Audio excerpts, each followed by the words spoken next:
From Aspects, yung vanilla series nila. Olive oil. Nagamit ako ng padala sa atin. So, we're using Pure Foods, tocino, longganisa, and beef tapa. Ang paborito kong kain is almusal. Mas gusto ko siya kaysa sa lunch. Huwag mo na tanongin kung bakit. Basta mas gusto ko ang almusal.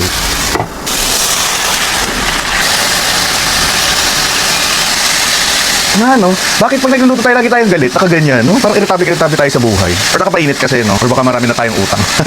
So, makakasama ng loob pag wala ka ng pera. Ako lang ba? Pag malapit na magmukhang makremate yung longganisa mo, okay na yan. Tangit? Umalik. Then beef tapa. Ay, huwag mong gagawin yon.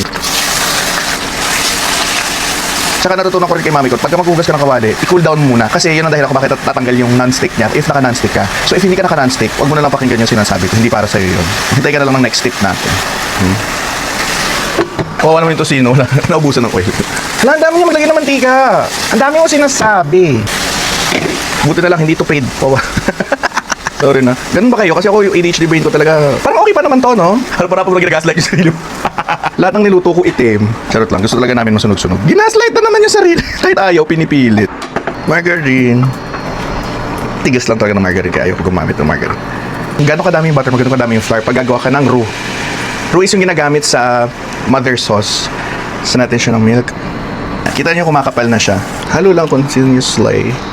Ako happy na ako sa ganyang consistency. What tayo ngayon ng Philadelphia cream cheese? Yung light. Fresh creamy taste. Walang script na ready. Actually, hindi cream cheese ang nilalagay ko. Usually dapat cheddar yung nilalagay ko dyan. Parang sour cream lang din kasi itong sa Philadelphia. Kaya gusto ko. Lalo na yung light. And nutmeg powder from Blendish. Ang dami. SNR lately maganda ang mga frozen meat. Oh, bacon nila to. Hindi ko alam kung ako lang ha, pero ang napapansin ko kasi pag tinutubigan mo ng bacon, hindi siya yung kumukulubot. Ayoko kasi nung kumukulubot kasi it's so... right. Rice cooker ko from Tough Mama. Ganun ko rose gold. Tapos 10 cups na yung kasya. Ayun daw mapanis agad yung bigas. Pero mas naniniwala ako na hugasan ng mabuti yung bigas kasi yung starch mismo ang nagpapapanis doon. Kasi yun yung dahilan ba't nagpapawispose yung bigas eh. Hindi nagpe-play. So, ang ginawa ko kanina, kumuha lang ako ng kanin. Nilagay ko dito sa bowl. Lagay tayo ng longganisa. Lagay tayo ng tapa. Lagay tayo ng tocino. Then, bacon. Ayan na siya. And then, syempre, lalagyan natin siya ng creamy garlic bechamel natin. Pero dapat talaga po ng itlog on top. Tapos, lalagyan nyo ng seasoning. Ay, dami!